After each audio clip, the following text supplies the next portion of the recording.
Dear viewers, ভূ রাজনৈতিক বিষয়ক বাংলাদেশের একমাত্র ডেডিকেটেড শো দ্য চেসবোর্ড শোতে আপনাদের সকলকে স্বাগতম। সাথে আছে আমি আপনাদেরই হোস্ট ফারহান ইন্তিশার খালেদ।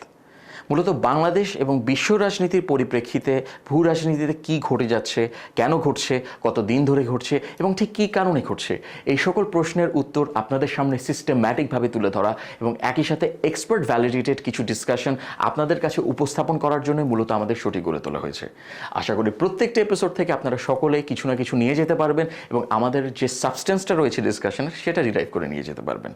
আমরা আজকে ডিসকাস করব বাংলাদেশ কিভাবে তার যে মিলিটারি হার্ডওয়্যার কিংবা সামরিক সরঞ্জাম এবং অস্ত্র রয়েছে তার ইন্ডিজিনাস প্রোডাকশন কিংবা নিজের দেশে উৎপাদনের দিকে আগাতে পারে এবং এই আগানোর জন্য আমাদের কি পদ্ধতি বেছে নেওয়া উচিত এবং কোন কোন দেশের সাথে পার্টনারশিপে যাওয়া উচিত, এই ব্যাপারগুলো আপনাদের কাছে সিস্টেম্যাটিকভাবে এবং খুবই ডিসক্রিপটিভভাবে তুলে ধরার চেষ্টা করব।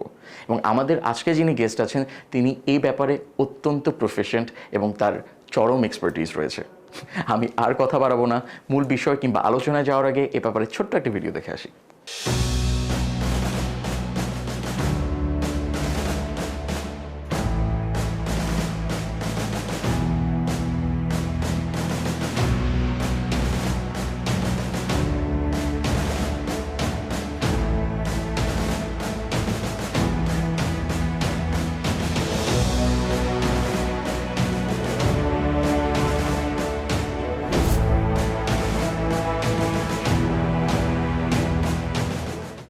সুপ্রিয় দর্শক, আপনাদের অসংখ্য ধন্যবাদ আমাদের সাথে থাকার জন্য। আমরা আজকের এপিসোডে আবারও স্যারের সাথে আছি brigadier general LPR doctor engineer Mohammad Shahinur Alam, SPP PEng, সাবেক উপাচার্য Bangladesh army university of engineering and technology এবং একই সাথে তিনি একজন গবেষক এবং মিউনিশন সিস্টেম স্পেশালিস্ট। স্যার, আপনাকে অসংখ্য ধন্যবাদ এই এপিসোডে আমার সাথে থাকার জন্য। ধন্যবাদ তোমাকে। স্যার, আপনাকে যদি এখন সেকেন্ড এপিসোডটা আমরা শুরু করি, সেক্ষেত্রে আমি আপনাকে একটু জিজ্ঞেস করে আমাদের সাধারণ জনগণের জন্য যদি বুঝিয়ে বলতেন যে মিলিটারিতে সেলফ সাফিসিয়েন্সি বলতে আমরা কি বুঝি। এটা বলতে কেউ 100% সব কিছু আমার নিজের দেশ থেকে আমি র ম্যাটেরিয়ালস অ্যাকোয়ার করব, নিজের দেশেই প্রডিউস করব, সব কিছু একা একাই করব, এটাই বোঝায়? আমরা আসলে কথাটাকে এইভাবে না বলে সেলফ সাফিসিয়েন্সি না বলে আমরা বলতে পারি সেলফ অটোনমি, সেলফ রিলায়েন্স অথবা তোমার স্ট্র্যাটেজিক অটোনমি। এই জিনিসটা এইভাবে যদি বলি তাহলে একটু অন্যভাবে ডিসক্রাইব করা যায় আর কি। তো সেই ক্ষেত্রে আসলে এই জিনিসটা যদি আমরা বলতে যাই তাহলে আমরা স্ট্র্যাটেজিক ক্যাপাবিলিটি বা strategic autonomy, meaning to say যে তোমার a domestic ability of a country to তোমার research, develop and manufacture for ammunitions and armaments required for his armed forces. Yes, sir. And maintain that. Yes, sir. So এটা যদি করা যায় তাহলে পরে দেখা যাবে যে আমরা বলতে পারি যে আমরা সেলফ রিলায়েন্স এবং তোমার স্ট্র্যাটেজিক অটোনমি আমাদের আছে, প্লাস আমরা আমাদের সেলফ সাফিসিয়েন্সি ধীরে ধীরে এর উপরে ডিপেন্ড করে এটা চলতে থাকবে বা হতে থাকবে। বাট এখানে আবার কথা আছে, এখন আমি এই জিনিসগুলো আমি ক্যাপাবিলিটি ডেভেলপ করলাম, তো এটা করার জন্য তো we need different things, specially তোমার হলো মেটেরিয়ালস অ্যান্ড টেকনোলজি। তো এখন আমাদের টেকনোলজি থাকতে হবে, মেটেরিয়ালস থাকতে হবে, পাশাপাশি স্কিল ম্যান পাওয়ার থাকতে হবে, গবেষণা থাকতে হবে অবশ্যই। তো এখন এই জিনিসগুলো যদি সম্পূর্ণভাবে থাকে তখনই তো আমরা বলতে পারবো যে ইনডিজিনিয়াস ক্যাপাবিলিটি বা ক্যাপাসিটি হয়েছে, তারপরে সেলফ ডিপেন্ডেন্সি হয়েছে, এগুলো আমরা তখন বলতে পারবো। কিন্তু ভার্চুয়ালি আসলে প্র্যাকটিক্যালি অন গ্রাউন্ড এটাকে আসলে কখনোই পসিবল না, এটা হয় না। বাট ক্রিটিক্যাল কম্পোনেন্টের ক্ষেত্রে, যেটা এগুলোর ক্ষেত্রে কিছু কিছু জায়গা আছে যেখানে যত আমরা বেশি এখানে তোমার সেলফ ডিপেন্ডেন্ট হতে পারবো তত আমাদের এই স্ট্র্যাটেজিক অটোনমিটা সামনের দিকে এগিয়ে যাবে, আমরা আমাদের ন্যাশনাল সিকিউরিটিটা এনহ্যান্স হবে। তো এই ক্ষেত্রে আমরা যেগুলো করতে পারি, যেমন আমরা বলতেছিলাম যেটাকে আসলে এই সেলফ সাফিসিয়েন্সি জিনিসটা তো আমরা আশা করি বুঝাতে পেরেছি, কিন্তু সেই ক্ষেত্রে কি এটা আসলে কিভাবে সম্ভব? এই যে আমি তোমাকে বললাম যে আমরা যদি আর্মস অ্যামুনিশন তৈরি করতে যাই সেই ফ্যাক্টরিগুলোতে প্রায় মোর দেন 4000 টাইপস অফ ডিফারেন্ট র মেটেরিয়ালসের প্রয়োজন হয়, সেগুলো আমরা কোথেকে পাবো? অফকোর্স এগুলো তোমার দেশ থেকে তো আসতে হবে। এগুলোতে একটা দেশের পক্ষে কখনোই সম্ভব না। আমাদের দেশের মতো যেখানে ম্যান পাওয়ারে ভরা, জায়গা নাই, মিনারেল রিসোর্স নাই, সেই ক্ষেত্রে কিন্তু অসম্ভব। কাজেই যারা হয়তো অনেক বড় দেশ, রাশিয়ার মতো অথবা US এর মতো, তাদের ক্ষেত্রে অনেক ক্ষেত্রে তারা সেলফ ডিপেন্ডেন্ট আছে, because they have huge natural resources, logistics support, financial involvement এবং তোমার জিও পলিটিক্যাল লোকেশন, তাদের geo political condition, geographical location সব মিলে টিলে কিন্তু তারা এটা করতে পারে। বাট আমাদের দেশের পক্ষে আসলে সেলফ সাফিসিয়েন্সি বলতে এটা হয়তো শুরু করতে পারি, বাট এটা সম্ভব না। সম্ভব না। স্যার, বিশ্বের কোন কোন দেশ নজির তৈরি করতে পেরেছে এই সেলফ সাফিসিয়েন্সির ক্ষেত্রে? এমন কি আছে স্যার যারা? হ্যাঁ, এরকম ক্ষেত্রে ডেফিনেটলি তোমার তো যে আমরা বলতেছিলাম যে দেশগুলো বড় দেশ, মনে করো যে specially United states of America, USA, তারপরে টু সাম এক্সটেন্ট ইন্ডিয়া, তারা তাদের তো যেমন তোমার তাদের যেমন টেকনোলজি আছে, তাদের স্কিল ম্যান পাওয়ার আছে, আর হচ্ছে তোমার র মেটেরিয়ালস আছে, মিনারেলস আছে। সো তারা অনেক ক্ষেত্রেই তারা অনেক সেলফ সাফিসিয়েন্সি তারা অ্যাচিভ করতে পেরেছে এই সমস্ত দেশগুলো। বাট অন্যান্য দেশগুলো যেমন তোমার টার্কি, তারপরে তোমার এই ইউনাইটেড কিংডম, ইউকে যেটা আমরা বলি, ইটালি, ফ্রান্স, তারাও কিন্তু অনেক দূর সেলফ সাফিসিয়েন্টি তারা অ্যাচিভ করতে সক্ষম হয়েছে। তাদের এই টেকনোলজি, বিকজ তারা এই মিলিটারি ক্ষেত্রে তাদের ইনভেস্টমেন্ট অনেক আগে থেকে, মানে much more from ancient days, তারা তাদের ক্ষেত্রে এগুলো গ্রাজুয়ালি তারা ডেভেলপ করে আসছে। সো সেই ক্ষেত্রে তারা দেখা যায় এই কান্ট্রিগুলো ডেফিনেটলি তারা সেলফ সাফিসিয়েন্সি কাছাকাছি আছে। তারপরেও তোমার আমরা সবসময় বলি যে সেলফ সাফিসিয়েন্সি করার জন্য যে critical raw materials, technology, skill, man power, এটা কিন্তু একটা জায়গায় থাকে না, এটাতে ওভার দ্য ওয়ার্ল্ড স্প্রেডেড। কাজেই তোমাকে কখনোই সেলফ সাফিসিয়েন্টি কোনো দেশ কখনো অ্যাবসলিউটলি পারবে না। আচ্ছা স্যার, কথা বলছে না, বাট টু সাম এক্সটেন্ট আমরা যদি ক্যাটাগরাইজ করি তাহলে ওই দেশগুলোকে আমরা বলতে পারি তারা সেলফ সাফিসিয়েন্সি অ্যাচিভ করতে সক্ষম হয়েছে। স্যার, আমার থার্ড কোয়েশ্চেন হবে, আপনি যে বলেছেন যে প্রায় 4000-এর উপর আপনার র মেটেরিয়ালস লাগে বা components, types of raw materials, মানে আমি বলতেছি যে এটা হচ্ছে শুধু র মেটেরিয়ালস না, যেমন তোমার সবার জন্য, যেমন এখানে তেমন একটা বিশাল হিউম্যান রিসোর্স আছে তাদেরকে মেনটেন করার জন্য, তোমার সিকিউরিটি সিস্টেম আছে সেটার মেনটেন করার জন্য, তারপরে তোমার হচ্ছে সেফটি সিস্টেম এনশিওর করা দরকার সেটার জন্য, পাওয়ার সেক্টর মেনটেন করতে হবে, গ্যাস, ওয়াটার, ইউটিলিটি এগুলো দিতে হবে। এই যে সবগুলো মিলিয়ে টিলিয়ে প্লাস এগুলো তো সবকিছু প্রোডাকশন এনহ্যান্স করে। কাজে তোমার যদি good supply of gas, water, তারপরে তোমার হচ্ছে এই স্টিম, দেন তোমার হচ্ছে কম্প্রেসড এয়ার, ইলেকট্রিসিটি, এগুলো যদি না থাকে তাহলে তো তুমি তো প্রোডাকশনে যেতে পারবে না। এই সবগুলো মিলিয়ে এই পরিমাণ তোমার আমাদের একটা স্টাডি আছে যে এই পরিমাণ জিনিস বা র মেটেরিয়ালস লাগে।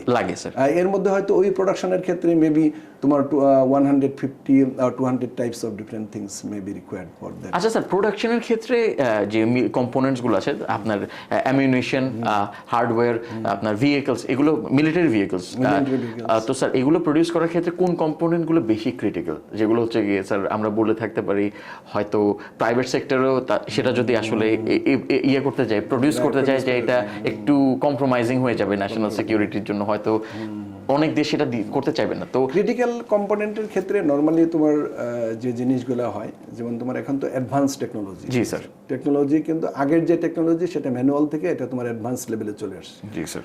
সো অ্যাডভান্স লেভেলের টেকনোলজির জন্য যেমন এখন তোমার মেটেরিয়ালস, যেমন ক্রিটিক্যাল র মেটেরিয়ালস আছে, এই র মেটেরিয়ালসগুলো পাওয়াটাই হচ্ছে তোমার একটা বিশাল ধরনের তোমার র মেটেরিয়ালসটা পাওয়া, মানে অ্যাডভান্স র মেটেরিয়ালস।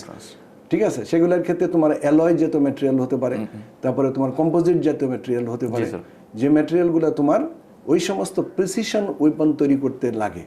যেমন তোমার এক্সট্রিম কন্ডিশনে ইউজ হবে, যেমন অনেক লো টেম্পারেচারে এই জিনিসটা ইউজ হবে, অনেক হাই টেম্পারেচারে ইউজ হবে। যেমন তোমার এয়ারক্রাফটের কম্পোনেন্ট, যেমন প্রিসিশন কম্পোনেন্ট তৈরি করতে হবে, মানে অনেক হাই কোয়ালিটি ম্যাটেরিয়াল তোমাকে প্রয়োজন হবে।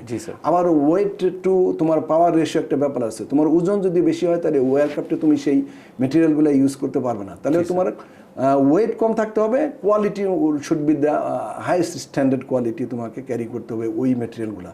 যে এই ম্যাটেরিয়ালগুলো কিন্তু একটা ধরনের ক্রিটিক্যাল কম্পোনেন্ট। হ্যাঁ, একটা আছে তোমার কমিউনিকেশন ইকুইপমেন্ট, তারপরে তোমার আছে তোমার প্রিসিশন গাইডেড ওয়েপন যেগুলো আছে সেগুলা, এই জিনিসগুলো তোমার প্রপালশন সিস্টেম, ইঞ্জিন তৈরি করা, এগুলাই কিন্তু হচ্ছে কিন্তু তোমার এই যে মানে ক্রিটিক্যাল কম্পোনেন্টের মধ্যে আমরা বলি যে এই জিনিসগুলোর ক্ষেত্রে, যেগুলোর ক্ষেত্রে অ্যাডভান্স টেকনোলজিটা দরকার, যেমন ইন্টিগ্রেটেড সার্কিটের কথা আমরা বলি, সেমিকন্ডাক্টরের কথা বলি, যেগুলোর ক্ষেত্রে তোমার একদম যে ধরনের স্পেশাল টাইপ ম্যাটেরিয়ালস ইউজ করা হয়। এই জিনিসগুলো তোমার যে দেশে যত বেশি, তারা কিন্তু দেখবে যে তত বেশি তোমার ডেভেলপড আর কি। স্যার, আমাদের কাছে কি অ্যাডভান্স মিলিটারি ওয়েপন্স এবং হার্ডওয়্যার ইন জেনারেল এবং ভেহিকলস প্রডিউস করার মতো টেকনোলজি আছে বাংলাদেশে? আর যদি থেকে থাকে স্যার এটা আমরা কোন দিকে আগাচ্ছি এটা নিয়ে? আমাদের যে টেকনোলজিটা আসলে তোমার অ্যাডভান্স লেভেলের টেকনোলজি আমরা এখনো ওইভাবে অ্যাকোয়ার করতে পারিনি, বাট আমি এইভাবে জিনিসটাকে বলতে চাই যে আমাদের যে বেসিক টেকনোলজি যেটা বলে, অর্থাৎ তোমার একটা আর্ম ফোর্সকে তোমরা মেনটেন করতে গেলে যে বেসিক লেভেলে আর্মস এবং অ্যামুনিশন দরকার, এই টেকনোলজিটা আমরা অলরেডি অ্যাকোয়ার করে ফেলেছি এবং সেই ধরনের অ্যামুনিশন এবং আর্মস কিন্তু আমরা তৈরি করি আমাদের দেশেই, অর্থাৎ আমাদের তোমার আর্ম ফোর্সের জন্য যেটা দরকার। বাট অ্যাডভান্স লেভেলের ক্ষেত্রে তোমার যদি মনে করা যায় হাই তোমার প্রিসিশন এয়ারক্রাফট যেগুলো আছে, তোমার আল্ট্রাসনিক এয়ারক্রাফট যেটা ইউজ হচ্ছে, তারপরে তোমার নেভাল শিপ, তারপরে তোমার সাবমেরিন, তারপরে তোমার হচ্ছে স্পেশাল টাইপ তোমার পেট্রোল ক্রাফট যেটা তোমার নেভি ইউজ করে। আর আমাদের ক্ষেত্রে যেমন অ্যাডভান্স সিস্টেম বলতে আমরা যেমন হাই প্রিসিশন কমিউনিকেশন ইকুইপমেন্ট, তারপরে তোমার ফায়ার কন্ট্রোল সিস্টেম যেগুলো আছে, তারপরে তোমার আমরা বলি অ্যাটাক হেলিকপ্টার যেগুলো, এগুলোর মধ্যে তোমার অনেক হাই টেকনোলজি ইউজ করা হচ্ছে আজকালে, ঠিক আছে। তারপরে তোমার আমরা যদি surface two surface missile, surface two air missile যেটা আছে, ইন্টারমিডিয়েট ব্যালাস্টিক মিসাইল আমরা যেগুলো বলি, সেগুলোর ক্ষেত্রে তো এই সমস্ত যে সমস্ত অ্যাডভান্স লেভেলের টেকনোলজি, তোমার recent modern air defence system, তারপরে তোমার আর্টিলারি ক্ষেত্রে যে সমস্ত নতুন ইনক্লুশন হয়েছে, এই মডার্ন টেকনোলজিগুলো আসলে আমাদের মানে টেকনোলজিটা নাই, আমাদের কিছু ইকুইপমেন্ট আমরা ওই যে বললাম ভিশন তোমার ফোর্সেস 2030 আন্ডারে কিছু প্রকিউরমেন্ট করা হয়েছে, বাট এগুলোর যে টেকনোলজিটা আমরা আসলে অ্যাকোয়ার করতে পারিনি এখনো, but there is a process is going. যেমন তুমি যেটা একটা বলতেছিলে on out of the discussion যে তোমার ড্রোন ক্যাপাসিটি অ্যাচিভ করা, যে এটা কিন্তু ওই ধরনের একটা ক্যাপাসিটির মধ্যে পড়ে, মানে টিওটিতে তার নিয়ে আসার চেষ্টা করছে। আমার পরবর্তী কোশ্চেন এটাই ছিল স্যার, যে আমাদের আমরা তো চীনের সাথে টেকনোলজি ট্রান্সফার করতে যাচ্ছি, আনম্যান্ড এরিয়াল ভেহিকলস বা ড্রোনস যেগুলো আছে সে ব্যাপারে টেকনোলজি প্লাস হচ্ছে গিয়ে আমরা যেন ইন্ডিজিনাসলি আমাদের দেশে ডোমেস্টিক ম্যানুফ্যাকচারিং ক্যাপাবিলিটির দিকে আগাতে পারি, সেক্ষেত্রে একটা handsome amount of money $55 million বা 608 কোটি টাকা বাংলাদেশি টাকায় সেটার একটা ইনভেস্টমেন্ট আসছে, এবং এটা আমাদের বাংলাদেশ এয়ারফোর্স থেকে বলা হচ্ছে আমরা আমাদের নিজের বাজেট থেকে হয়তো টাকাগুলো ব্যয় করে থাকবো। তো স্যার এই যে চীন ব্যতীত আমরা কি অন্যান্য কোনো দেশের সাথে এমন মিলিটারি বা ডিফেন্স টেকনোলজির যে টেকনোলজিটা আছে এই টেকনোলজি ট্রান্সফারের ক্ষেত্রে পার্টনারশিপের দিকে আগাচ্ছি? এই ক্ষেত্রে আমরা দেখছি যেটা আমাদের arm forces as a whole they are তোমার exploring different countries over the world আর কি। তোমার বিভিন্ন দেশে তারা যাচ্ছে এবং বিভিন্ন যারা তোমার প্রিন্সিপাল এবং যারা ম্যানুফ্যাকচারার আছে তাদের সাথে কথা বলছে, এবং তারা এসে কিন্তু বিভিন্ন ফোর্সেস যারা আছে এয়ারফোর্স, নেভি এবং আর্মিকে তারা প্রেজেন্টেশন দিচ্ছে।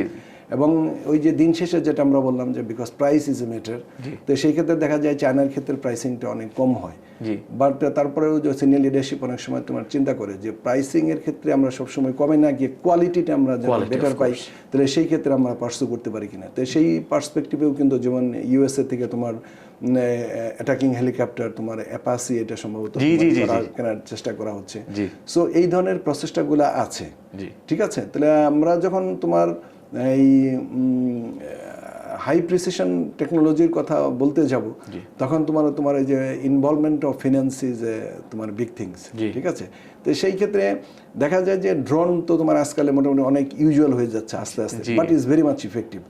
এই ড্রোন তোমার আমাদের দেশে পার্সপেক্টিভে স্পেশালি তোমার হিল টেক্সের কাউন্টার ইনসার্জি অপারেশনের জন্য আমাদেরটা, প্লাস তোমার বর্ডার গার্ডের জন্য আমাদের তোমার specially Myanmar side is very much effective. তারপরে আমাদের সেভেন সিস্টার সাইড ওগুলোতেও তোমার এই জিনিসগুলো খুবই দরকারি।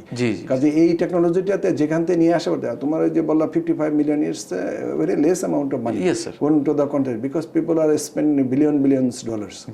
ইন্ডিয়ায় তো স্যার স্পেন্ড করছে। হ্যাঁ, তো এই ক্ষেত্রে তোমার এই টেকনোলজিটা তোরা নিয়ে আসতে পারলে এবং তারাই দেখা যাবে যে এই টেকনোলজি দিচ্ছে, টেকনোলজি ট্রান্সফার করছে, তাদের আমাদেরকে সেল করছে, এবং গ্র্যাজুয়ালি আমরা হয়তো টেকনোলজিটা পেয়ে যাচ্ছি, পরবর্তীতে তারা এখান থেকে হয়তো সাম সোর্স অফ প্রফিট পাবে। ডেফিনেটলি প্রফিট ছাড়া তো কোনো সাপ্লাইরই কাজ করবে না, এবং তোমার ডেফিনেটলি প্রিন্সিপালরা না, ম্যানুফ্যাকচারার না।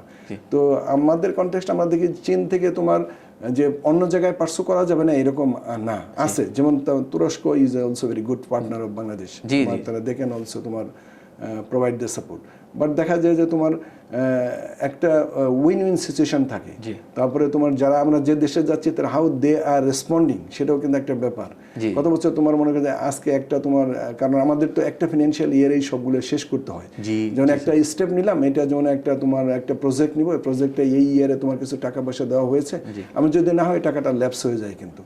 কাজে এগুলো এই ক্রিটিক্যাল এটি কিন্তু তোমার এই প্রকিউরমেন্টে আছে সবসময়।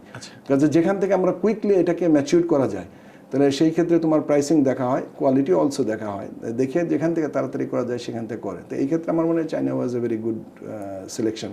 মেবি সেই ক্ষেত্রে এটা গেছে, বাট অন্য জায়গায় যে অপরচুনিটি নাই এরকম নয়, but definitely you need to pay more এবং তোমাকে you need to give more time also. আমরা কম্পিটিটিভ প্রাইসিংও পাচ্ছি চায়না থেকে, এবং একই সাথে কোয়ালিটিটাও পাচ্ছি। জি স্যার, এই সিম্বায়োসিসের জন্য আমরা আসলে চায়নাকে প্রেফার করছি। আমাদের কোনো ধরনের পলিটিক্যাল এটা লোকজন আসলে ভুল, জি পলিটিক্যাল বায়াসনেসের জন্য কাজ করে। আমরা ইন্ডিয়া থেকে, আমরা ইন্ডিয়া যদি ভালো জিনিস আমরা ইন্ডিয়া থেকে আনতে পারি, বাট ডেফিনেটলি কোয়ালিটি তোমার যদি রিলেট করতে যাও তাহলে সবসময় দেখা যাবে যে India is low category things are being produced by them. আচ্ছা, আর তাদের কোয়ালিটিটা এনশিওর হয় না। আচ্ছা, even if you compare in terms of তোমার চায়না। এবং চায়নার ক্ষেত্রে তুমি এরকম না, চায়না তোমাকে আমি বলতেছিলাম না যে they can produce different type of things based on your pricing requirement. আমি basically I had an opportunity to visit তোমার জাপান। আচ্ছা, সো আমি কোনো একটা তোমার আমাদের ওই যে কিছু মিলিটারি ভেহিকেল কেনা হচ্ছিল, সেটার ইন্সপেকশনে গিয়েছিলাম। তো ওইটা দেখানোর জন্য তখন আমি যে হোটেলে থাকতাম ওই হোটেলের নিজ তারাই আমি দেখি everything is made by China but for Japan লেখা, বাট দ্যাট কোয়ালিটি তুমি ইউ জাস্ট ক্যানট ইমাজিন। আমি ওইখান থেকে তোমার একটা নেল কাটার কিনে এনেছিলাম, জাস্ট আজকে তোমার 15 ইয়ার্স আমি ইউজিং। আচ্ছা, মানে you can see that quality. আচ্ছা, মানে এটা they made the things for different nations as per your requirement. Of course sir, এই প্রসঙ্গে যদি একটা অ্যানেকডোট বলি যে ট্রাম্পের who is openly and overtly anti-China in rhetoric, তার যে মেক আমেরিকা গ্রেট অ্যাগেন যে হ্যাটগুলো আছে যে খুলে দেখেন it's made in China. G sir, তো এটা ইজ মানে পলিটিক্যাল আইরনি। তো স্যার আমাদের খুব রিসেন্টলি ইউনুস অ্যাডমিনিস্ট্রেশন থেকে, ইন্টারিম গভর্নমেন্ট থেকে এটা একটা প্রপোজাল এসেছে যে একটা ডিফেন্স ইপিজেড আপনার এক্সপোর্ট প্রসেসিং জোন বাংলাদেশে স্ট্যাবলিশ করা হবে। আমাদের যে বিডা চেয়ারম্যান আছে উনি বেজারও চেয়ারম্যান চৌধুরী আশিক মোহাম্মদ বিন হারুন, খুবই ক্রিটিক্যাল নেম। তো সেক্ষেত্রে তিনি বলেছেন, তিনিও এটা প্রোপোনেন্ট এটার একজন, যে একটা ডিফেন্স ইপিজেড সেটা শুধুমাত্র বাংলাদেশের জন্য না, এটা আমরা এক্সপোর্ট ওরিয়েন্টেড একটা ইন্ডাস্ট্রি আমরা দেশে করতে এস্টাবলিশ করতে পারবো। এটা কি স্যার, এটাকে আপনি কতটা বাস্তবমুখী হিসেবে দেখছেন? এটা কি পসিবল? এটা তোমার definitely possible, because this man also visited Bangladesh ordinance factories. I was there during that time. আচ্ছা আচ্ছা, so we had a discussion with him about this defense economic zone in fact. আচ্ছা, so in fact প্রপোজালটা আমাদের ওইখান থেকে আমরা somebody gave that proposal যে এরকম করা যায় কিনা আর কি। তো এটা ডেফিনেটলি এটা তোমার রিয়েলাইজেশনে আসতে পারে এবং করা সম্ভব। এবং সেটা করলে তোমার দেখো কতগুলো জিনিস হয়। এক নম্বর, তুমি যদি একটা ডিফেন্স ইকোনমিক জোন করতে পারো তাহলে পরে কি হবে, তোমার বাইরের যে পার্টনার আছে দে উইল বি তোমার এনকারেজড। তো এনকারেজড হলে তোমার এখানে এমপ্লয়মেন্ট জেনারেট করবে, তাহলে তোমার ইকোনমিক্যালি তোমার কন্ট্রিবিউট করবে। তো পাশাপাশি তোমার ট্রান্সফার অফ টেকনোলজি যেটা বলি সেই জিনিসটা তোমার আসবে। তাহলে ট্রান্সফার অফ টেকনোলজি হচ্ছে, তারপরে এফডিআই মানে ফরেন ডাইরেক্ট ইনভেস্টমেন্ট আসতেছে, তারপরে তোমার এখানে যে এমপ্লয়মেন্ট ক্রিয়েট হচ্ছে, তারপরে তোমার ইকোনমিকে কন্ট্রিবিউট করছে, পাশাপাশি আমরা ইন্ডিজিনিয়াস ক্যাপাবিলিটি ডেভেলপ করছি। So this is a very good proposal, একটা উইন-উইন সিচুয়েশন। এবং তোমার এর মাধ্যমে কি হবে, you can create joint venture, buyback option. তারপরে তোমার যারা বাইরে থেকে আসবে তারা আসলে তো জয়েন্ট ভেঞ্চারে তোমার বাংলাদেশি গভর্নমেন্টের সাথে অথবা পাবলিকের সাথে প্রাইভেটের সাথে তোমার একটা কোলাবোরেশনে গিয়ে they can go for production. তো এই প্রোডাকশনগুলো যদি তারা এই জিনিসটা করে, definitely I think this is a very good thinking and of course we should pursue in that way. এবং এটা যদি করা যায় আমাদের দেশের জন্যে, আমি মনে করি এটা খুবই ভালো একটা প্রপোজাল এবং এটার in future I think is bright. Sir, তাহলে আমি হয়তো একটু আপনার কাছে খুবই নর্মাল একটা কোয়েশ্চেন হতে পারে, কিন্তু আমরা কি আমাদের যে বাংলাদেশ অর্ডিন্যান্স ফ্যাক্টরিজ আছে এবং হচ্ছে মেশিন টুলস ফ্যাক্টরিজ আছে তাদের সাথে কি আমাদের এক্সটার্নাল ইনভেস্টর যারা আছে তারা কি কোলাবোরেট করতে পারবে এই আপনার ডিফেন্স ইকোনমিক জোনে? ডেফিনেটলি পারবে কিনা, it's a matter of policy. Of course. if government formulate the policy, then they can always, because Bangladesh Ordnance Factory is a government organization under Defense Ministry.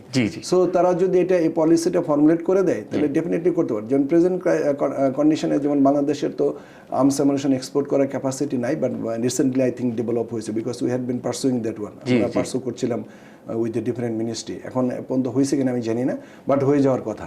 তো এটা যদি হয়ে যায় তাহলে সেই ক্ষেত্রে তোমার বাইরে থেকে যারা তোমার ইনভেস্ট করতে চায়, স্পেশালি জয়েন্ট ভেঞ্চারের ক্ষেত্রে, যেমন আমাদের ক্ষেত্রে তো অনেকগুলো অপরচুনিটি আছে। এক নম্বর হচ্ছে আমরা জায়গা দিতে পারছি এবং আমরা খুব কম ইনভেস্ট কম কস্টে আমরা তোমার স্কিল ম্যান পাওয়ার প্রোভাইড করতে পারবো, যে জিনিসটা খুবই মানে ইম্পর্টেন্ট একটা ব্যাপার। আর তারপরে তোমার আমাদের জিওগ্রাফিক্যাল লোকেশন থেকে পয়েন্ট অফ ভিউ চিন্তা করলেও কিন্তু তোমার এর ইম্পর্টেন্স স্ট্র্যাটেজিক্যালি অনেক বেশি। তো সেই হিসাবে তারা যদি এই পয়েন্টে তোমার এটা প্রডিউস করে আমাদের রিকোয়ারমেন্ট যেটা আছে সেটা দিল, প্লাস যদি তারা বাইরে অপশন একটা বিক্রি করতে চায়, মানে জয়েন্ট ভেঞ্চারে তো বাইরে তো মার্কেট খুঁজতে হবে, তো বাইরে বিক্রি করলে এই জায়গা থেকে অন্য জায়গায় কিন্তু মার্কেটিং করা would be very easier for them, এবং cost will be definitely less than earlier other places. তো সেটা করতে পারলে তোমার এই জিনিসগুলো হবে, এবং আমরা তোমার যে টেকনোলজি যেটা সেটা আমরা এর মাধ্যমে কিন্তু অটোমেটিক টেকনোলজিটা পেয়ে যাব। ঠিক আছে, তো আমার কাছে মনে হয় যে ইটস এ গুড অপশন আর কি। স্যার, যখন টেকনোলজি আমাদের কাছে চলে আসবে তখন বাংলাদেশের মডার্ন মিলিটারি হার্ডওয়্যারের ক্ষেত্রে কি কি প্রডিউস করার দিকে আগানো উচিত? সেটা আইসিবিএমস হতে পারে, সেটা আপনার হাই এন্ড রকেটস হতে পারে, সেটা আরও অ্যাডভান্সড ড্রোনস হতে পারে, সেটা পরবর্তীতেও বলছি নিউক্লিয়ার ক্যাপাসিটি হতে পারে। এটা কি স্যার মানে কোন দিকে আগানো উচিত বাংলাদেশের? এটার ক্ষেত্রে আমার তোমার মনে হয় যেটা হলো তোমার একটা এই ক্ষেত্রে স্ট্র্যাটেজিক একটা পলিসি থাকার দরকার, স্ট্র্যাটেজিক থিঙ্কিং দেখা দরকার। আমাদের অ্যাডভার্সারি যারা আছে তাদের কি ধরনের ক্যাপাসিটি আছে এবং আমার কোন ধরনের ক্যাপাসিটি রিসেন্টলি দরকার, সেগুলোর ক্ষেত্রে তোমার ওই যে আমি বলছি যে একটা টেকনিক্যাল অ্যাসেসমেন্ট দরকার, প্রায়োরিটি করে সেই দিকে আগানো উচিত। তো সেই দিকের ক্ষেত্রে তোমার মনে করো যে আমাদের একটা অ্যাডভান্স লেভেলের অ্যাসল্ট রাইফেল দরকার, যাতে আমাদের যেহেতু তোমার গেরিলা ফোর্সে আর ভেরি মাচ তোমার এক্সপার্ট, তাই না? আমরা তোমার we are very much capable to holding the land, তাই না?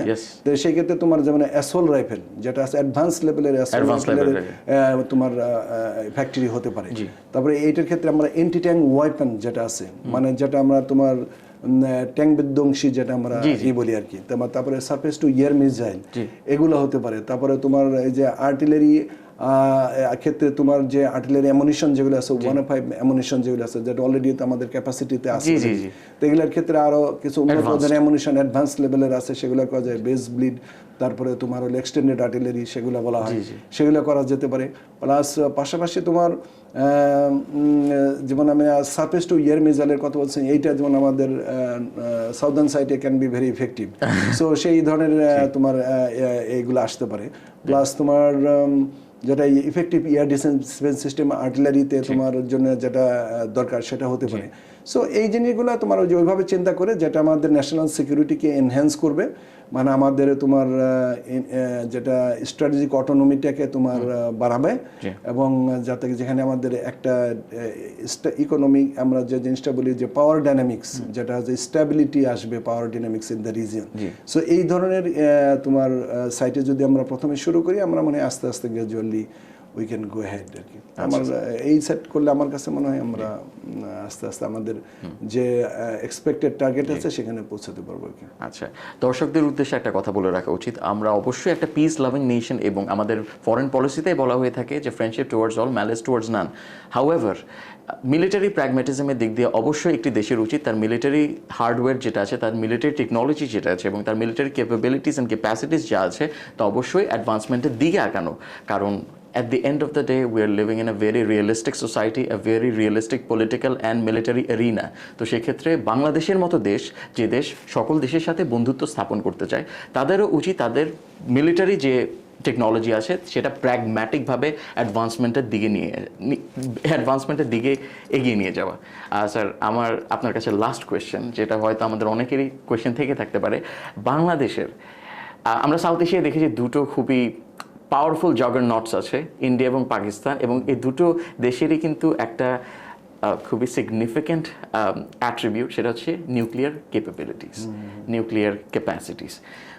বাংলাদেশের কি এমন কোনো অ্যাসপিরেশন আছে যে আমরা আমাদের জন্য nuclear weapons of course for cases of extreme emergencies অথবা অ্যাজ এ ডিটারেন্ট ফ্যাক্টর আমরা কি এমন কিছু উৎপাদন করার মতো স্বপ্ন দেখছি? সোপার যে ডিসকাশন হয়েছে, আমি আমার 33 ইয়ার্স অফ এক্সপিরিয়েন্স আমি দেখেছি আসলে এই ধরনের চিন্তা ভাবনা আমি কখনো দেখিনি they are projecting, but my views in fact আমি যেটা বলতে চাই যে seeing the condition of other countries in fact the world dynamics এর থেকে চিন্তা করে, যেহেতু আমাদের রূপপুর পাওয়ার প্ল্যান্ট আছে যেখানে নিউক্লিয়ার পাওয়ার ইউজ হয়, তো সেই ক্ষেত্রে Bangladesh may think to have limited scale nuclear power, মানে নিউক্লিয়ার পাওয়ার মানে অন্য যেগুলো ওয়েপনে ইউজ করা হয়, যেটা তোমার কিছু কিছু টাইপে কিন্তু তোমার নিউক্লিয়ার ডিস্ট্রাকশন ক্রিয়েট করতে পারে আর কি।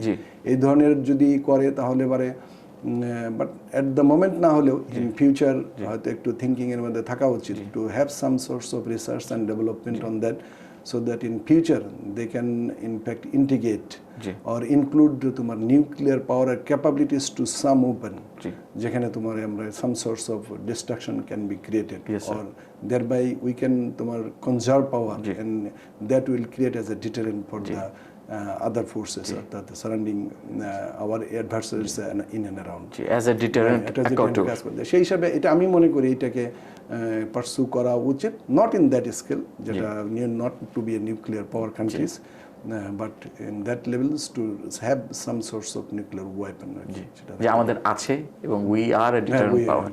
একেবারে বড় সড় নিউক্লিয়ার পাওয়ার হওয়ার কোনো দরকার নেই। আমার এটা আমার মাঝে মধ্যে মনে হয় আর কি, এরকম আর কি। আচ্ছা স্যার, আপনাকে অসংখ্য ধন্যবাদ। খুবই ইলাবোরেট দুটো ডিসকাশন আমাদেরকে দিলেন। We are truly grateful. আমাদের দর্শকদের উদ্দেশ্যে কি আপনার কিছু বলার আছে? দর্শকদের উদ্দেশ্যে বলার জন্য আমি যে জিনিসটা, নর্মালি তো আসলে এই ধরনের ডিসকাশনগুলো নর্মালি দর্শকরা অত বেশি দেখে না, but to in fact talk about a country in fact in general, when you think about the independence, autonomy, strategic autonomy of your country, তো তখন একটা জিনিস রিলেট করার প্রয়োজন পড়ে, যেন তোমার যে জিও পলিটিক্স এবং geographical location and Nations in and around, তখন আমাদের সবরিংটি যেটা আছে সেটাকে মেনটেন করার জন্য যে আমাদের যে একটা শক্তিশালী আর্ম ফোর্সেস থাকা দরকার, সেটা সবাইকে কনসিভ করা দরকার ব্যাপারটা, অবশ্যই। কারণ সবাই যেন একটু নেগেটিভ ভাবে না নেয়, কেন আর্ম ফোর্সকে এত বেশি তোমার বাজেট দেওয়া হচ্ছে, কেন এটা ডেভেলপ হচ্ছে।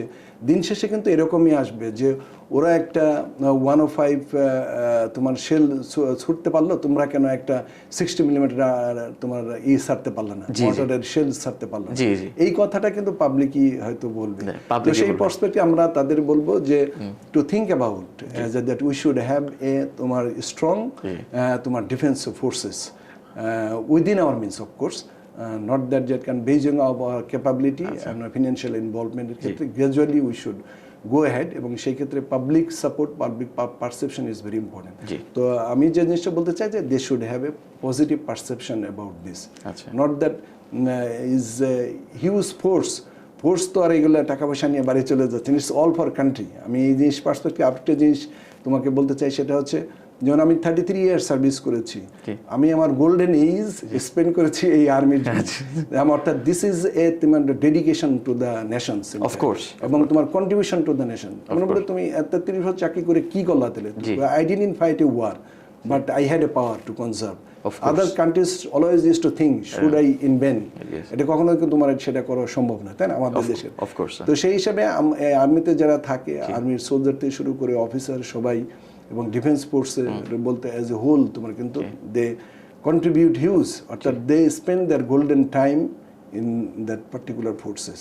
So it is just to maintain the sovereignty of the country, of course. So countries autonomy এবং ইন্টিগ্রিটি এবং তোমার স্ট্র্যাটেজিক যে অটোনমি, এটা খুবই ইম্পর্টেন্ট, ঠিক আছে।